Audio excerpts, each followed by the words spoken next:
మరో పంచాయతీ టెండర్ల పంచాయతీ. సమ్మక్క సారక్క మేడారం టెండర్లలో దేవాదాయ శాఖ టెండర్లు పిలిచి టెండర్లు ఫైనల్ చేస్తే తనకు దక్కలేదని, పొంగులేటి గారి కంపెనీకి దక్కలేదని టెండర్లే రద్దు చేసి దేవాదాయ శాఖ నుంచి ఆ టెండర్ల విధానాన్ని R&B శాఖకు బదిలీ చేసి టెండర్లు దక్కించుకున్నది పొంగులేటి గారి కంపెనీ కాదా?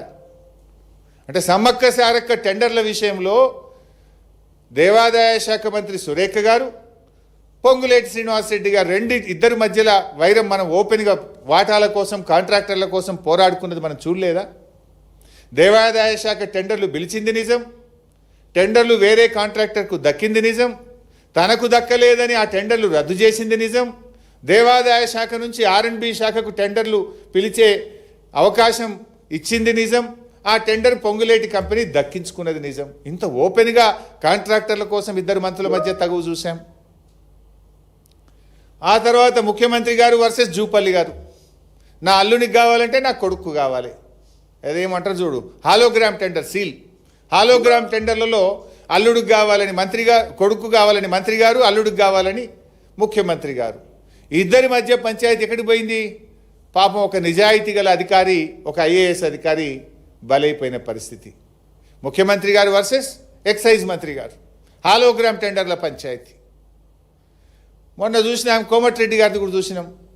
అరే నేను అసెంబ్లీలోనే చెప్పినా, ఇక ఒక్క సినిమాకు కూడా అనుమతి ఇచ్చేదే లేదు, ప్రివ్యూ షో లేదు, రేట్లు పెంచేది లేదు, నేను సంతకం పెట్టకుండానే జీవోలు వస్తున్నాయని ఆయన బహిరంగంగా చెప్పిండు. వీడియోలు మనందరం చూసినాం. అంటే సినిమాలకు ప్రివ్యూ షోలు, రేట్లు పెంచుకునే దాంట్లో వాటాల పంచాయతీ. ముఖ్యమంత్రి వర్సెస్ కోమటిరెడ్డి గారు. ఇది నేను చెప్పలే, కోమటిరెడ్డి గారే చెప్పిండ్రు. ఏం జరుగుతుంది రాష్ట్రంలో? ప్రజలు గమనిస్తున్నారండి. టెండర్ల పంచాయతీ, వాటాల పంచాయతీ, కమిషన్ల పంచాయతీ, బెదిరించి సంపాదించుకున్న డబ్బులు పంచుకోవడంలో పంచాయతీ. What's happening in the state? ప్రజలు మీరు ఇచ్చిన 6 గ్యారెంటీలు చూసి కదా మిమ్మల్ని గెలిపించింది. 6 గ్యారెంటీలు అటకెక్కినాయి, వాటాల పంచాయతీలు ముందుకు వచ్చినాయి. వాటాల కోసం తనఖా చేస్తున్నారు మీరంతా. అరే మొన్న చూసినాం కదా, ఆయన పేరేంది, మన AICC నాయకులు సంపత్ కుమార్ గారు డైరెక్ట్ కాంట్రాక్టర్నే బెదిరించేసిండు. 8 కోట్లు ఇస్తావా అని పేపర్లలో చదివినాం మనం. 8 కోట్లు ఇచ్చేదాకా కాదు అని వాళ్ళను కొట్టుడు, బండ్లు గుంజుకునుడు. కాంట్రాక్టరే స్వయంగా పోలీస్ డిపార్ట్మెంట్కు కంప్లైంట్ ఇచ్చిండు కదా. ఏది యాక్షన్? ఏది సిట్? ఏది? మా జర్నలిస్టులను వేధించడానికి సిట్టు, ప్రతిపక్ష పార్టీ BRSను వేధించడానికి సిట్ల మీద సిట్లు, కమిషన్ల మీద కమిషన్లు. మరి వీటి మీద సిట్లేవి, కమిషన్లేవి? నేను అడుగుతున్నా, కాకి బుక్ అందరికీ సమానమే అని నీతులు చెప్పే DGP శోధర్ రెడ్డి గారు, మీ కాకి బుక్ కాకెత్తుకపోయిందా? ఎక్కడ పోయింది? కాంట్రాక్టర్ డైరెక్ట్గా పోలీస్ స్టేషన్లో కంప్లైంట్ ఇస్తే ఇప్పటికి ఎందుకు అరెస్ట్లు అయితే లేవు? ఏమైంది కాకి బుక్కు? సజ్జనార్ బాగా మాట్లాడినావు కదా, మొన్న జర్నలిస్టులను బెదిరించినావు కదా. ఎమర్జెన్సీ ఉంటే మీరు ఇక్కడ ఉంటారా, నేను మీతో మాట్లాడతానా, మీరంతా జైల్లో ఉంటారని జర్నలిస్టులనే బెదిరించే ధోరణితో మాట్లాడినావు కదా. ఏమైంది నీ రూల్ బుక్కు? సజ్జనార్, నీకు ఇవేం కనబడతలేవా? నేను అడుగుతా ఉన్నా. ఇది ఒక దండుపాలెం ముఠా తయారైపోయింది. రాష్ట్రం పరువు తీస్తూ ఉన్నారు మీరు. Telangana the best state in the country అని కేసీఆర్ గారు చూపించారు. పెట్టుబడులకు స్వర్గధామంగా కేసీఆర్ గారు చూపించారు. అద్భుతమైన పురోగతి సాధించింది తెలంగాణ రాష్ట్రం కేసీఆర్ గారి నాయకత్వంలో. మీరు వచ్చిన తర్వాత వాటాల పంచాయతీలు, కాంట్రాక్టుల పంచాయతీలు, బెదిరింపులు, భూ కబ్జాలు, దీంట్లో మీరు ప్రగతి సాధిస్తూ ఉన్నారు. ప్రజలు అన్నీ గమనిస్తున్నారు. ఇంకో మాట వచ్చింది మొన్న మీడియాలో, రేవంత్ రెడ్డి తెలియకుండానే సిట్టేసిండ్రు.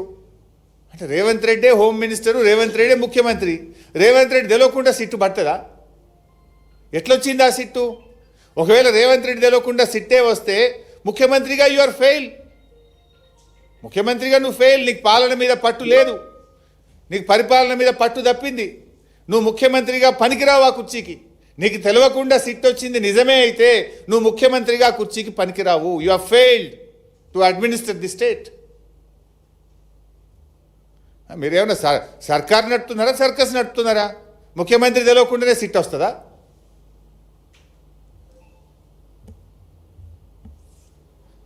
రేవంత్ రెడ్డి గారు నిన్న మాట్లాడిన వ్యాఖ్యలు చాలా తీవ్రంగా మేము ఖండిస్తూ ఉన్నాం. బీఆర్ఎస్ జెండా గద్దెలు కూల్చాలని మాట్లాడుతుండు. బిడ్డను బీఆర్ఎస్ జెండా గద్దెల దోలికొస్తే నీ గద్దె కూల్తా జాగ్రత్త అని చెప్పి హెచ్చరిస్తూ ఉన్నాం. దుమ్ము అయిపోతావు బిడ్డ నువ్వు. అయినా బీఆర్ఎస్ పార్టీ నువ్వు కూలిస్తే బీఆర్ఎస్ పార్టీ ఏదో జెండా గద్దెల్లో లేదు, ప్రజల గుండెల్లో ఉన్నది బీఆర్ఎస్ పార్టీ. బీఆర్ఎస్ పార్టీ జెండా గద్దెల్లో నువ్వు కూలిస్తే పోయే పార్టీ కాదు. తెలంగాణ ప్రజల గుండెల్లో పుట్టిన పార్టీ బీఆర్ఎస్ పార్టీ, ప్రజల హృదయాల్లో ఉన్నటువంటి పార్టీ బీఆర్ఎస్ పార్టీ. ఈ హౌలా మాటలు బంద్ చేయి, పిచ్చి పిచ్చి మాటలు బంద్ చేయి. 6 గ్యారంటీల మీద దృష్టి పెట్టు. నిన్న క్యాబినెట్ మీటింగ్ జరిగింది. రాష్ట్రంలో రైతులు ఆశగా ఎదురు చూసినారు. సంక్రాంతికే నువ్వు రైతు బంధు ఇస్తామని ఎదురు చూశారు యాసంగి పంటకు. సరే సంక్రాంతికి ఇయ్యలేదు, నిన్న క్యాబినెట్ మీటింగ్లోనైనా రైతు బంధు ఇస్తావేమోనని ఎదురు చూసిన రైతులకు నిరాశ మిగిలింది. అరేగా ఎరువుల కొరత ఉంది, దాని మీద ఏమైనా క్యాబినెట్ మాట్లాడుతుందేమో అనుకున్నాం. రైతు బంధు గురించి ఒక ప్రకటన వస్తుందని ఎంతో ఆశగా ఎదురు చూశారు రైతులు. కానీ మేడారంలో జరిగిన క్యాబినెట్ మీటింగ్లో రైతు బంధు ఊసే లేదు, ఎరువుల కొరత గురించి చర్చే లేదు, పిల్లల ఫీజు రియంబర్స్మెంట్ గురించి ఇలా 20 లక్షల మంది పిల్లల జీవితాలతో ఆడుకుంటున్నాడు. నేను క్యాబినెట్ మీటింగ్లో గా పిల్లల ఫీజు రియంబర్స్మెంట్ గురించి ఒక చర్చ తీసుకుంటారేమో, నిర్ణయం తీసుకుంటారేమో అని ఎదురు చూసిన 20 లక్షల ఎస్సీ ఎస్టీ బీసీ పిల్లలకు నిరాశ మిగిల్చినావు కదా నువ్వు.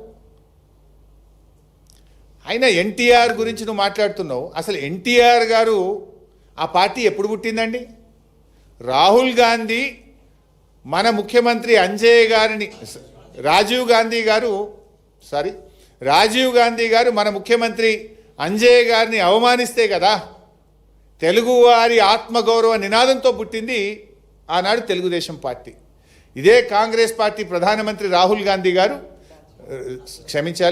గాంధీ గారు మన ముఖ్యమంత్రి అంజయ్య గారిని అవమానిస్తే ఆ రోజు తెలుగుదేశం పార్టీ పుట్టింది.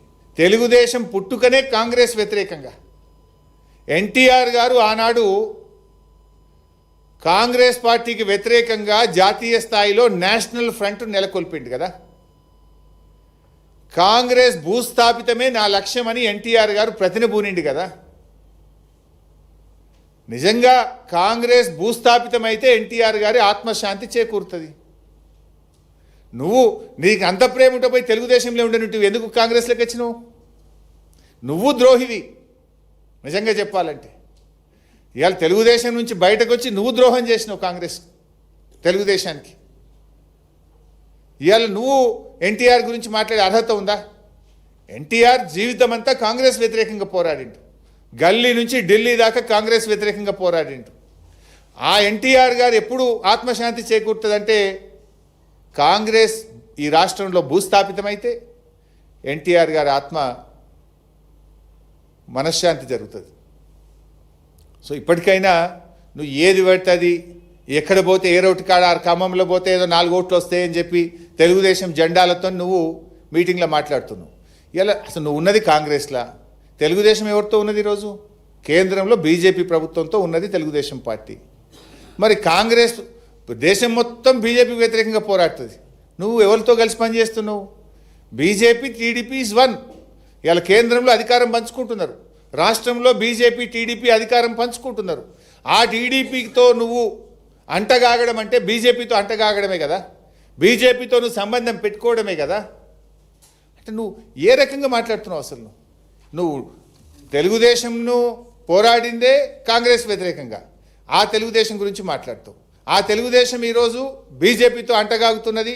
మరి ఆ బీజేపీతో నువ్వు ఇలా అక్రమ సంబంధం పెట్టుకునే విధంగా అక్రమంగా అన్యాయంగా నువ్వు మాట్లాడుతున్నటువంటి పరిస్థితి. ఇలా సిచ్యువేషన్ ఎట్లయిపోయిందంటే రాష్ట్రంలో ఈ అవుట్సోర్సింగ్ కాంగ్రెస్ అవుట్సోర్సింగ్ సీఎంకు అసలైన కాంగ్రెస్ వాదుల మధ్య ఇలా పచ్చగడ్డి వేస్తే బగ్గుమనేటువంటి పరిస్థితి ఏర్పడ్డది.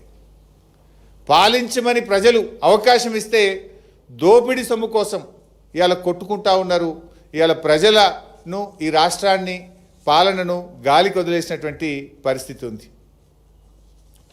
సో మళ్ళీ మేము ఫైనల్గా డిమాండ్ చేసేది ఒక్కటే, భట్టి గారు 9 టెండర్లు రద్దు చేశారు, సంతోషం. మరి ఏ విధానం కోసం మీరు రద్దు చేశారు. సైట్ విజిట్ సర్టిఫికేట్ అనే విధానం తప్పు అనే దాని మీద మీరు రద్దు చేసిండ్రు. ఆ విధానంతో ఇప్పటికీ 6 టెండర్లు జరిగినాయి, 6 కూడా ప్లస్ టెండర్లు అయినాయి. అన్ని టెండర్లు రద్దు చేయండి, సైట్ విజిట్ సర్టిఫికేట్ను రద్దు చేయండి, మొత్తం వ్యవహారం మీద వెంటనే సిబిఐ విచారణకు ఆదేశించాలని నేను కేంద్ర మంత్రి కిషన్ రెడ్డి గారిని డిమాండ్ చేస్తా ఉన్నాను. Thank you.